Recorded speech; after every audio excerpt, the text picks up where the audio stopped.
America ने पिछले कुछ दिनों में अपने मेन पोर्टेबल सतह से हवा में मार करने वाली स्टिंगर मिसाइलों का जमकर प्रचार किया है, लेकिन अब उसी स्टिंगर मिसाइलों की वजह से अमेरिका को लेने के देने पड़ गए और अब कहीं न कहीं अमेरिका को एहसास हो रहा है कि यूक्रेन की सहायता के नाम पर खुद अमेरिका भी जमकर अपने हथियारों की बर्बादी देख रहा है। दरअसल अभी तक अमेरिका यूक्रेन को सहायता के नाम पर 1400 स्टिंगर मिसाइलों की सहायता दे चुका है, जिस वजह से अब खुद अमेरिका के ही पास स्टिंगर मिसाइलों का एक बड़ा भंडार खत्म होने के कगार पर है। लेकिन यहाँ पर अमेरिका के लिए निराशाजनक बात यह है कि यूक्रेन को 1400 स्टिंगर मिसाइलों की सहायता देने के बाद भी यूक्रेन की सेना केवल 120 से 140 रूस के हवाई टारगेट को ही निशाना बना पाई। वहीं रूसी मीडिया के मुताबिक अमेरिका के लगभग 1000 स्टिंगर मिसाइलों से किए गए हमले या तो खाली चले गए या रूस के हमले में नष्ट हो गए। लेकिन उसके उलट अब अमेरिका अपने स्टिंगर मिसाइलों को अचूक और सफल बताते हुए जमकर प्रचार कर रहा है,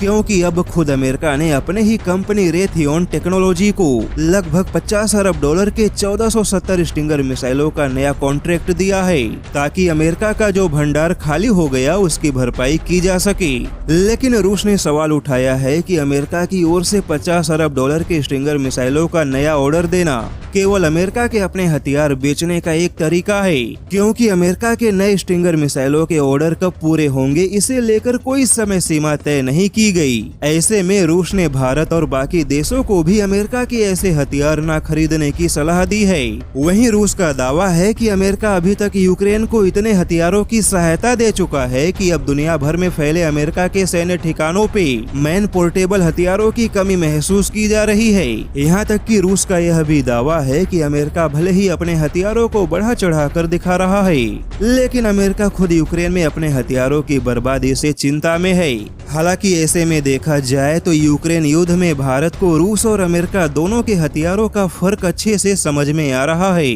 जिससे आने वाले दिनों में भारत को रूस या फिर अमेरिका के सही हथियार खरीदने में काफी आसानी होगी।